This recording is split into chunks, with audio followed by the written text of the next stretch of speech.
Père Gabriel, je viens de la Gambie. Ravi de vous connaître.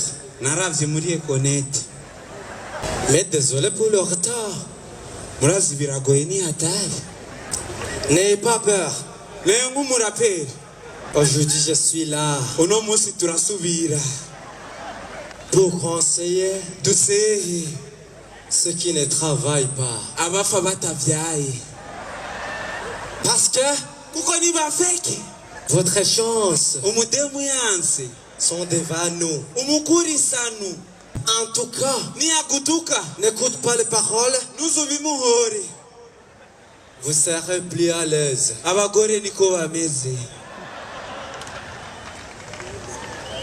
J'ai une petite histoire pour vous.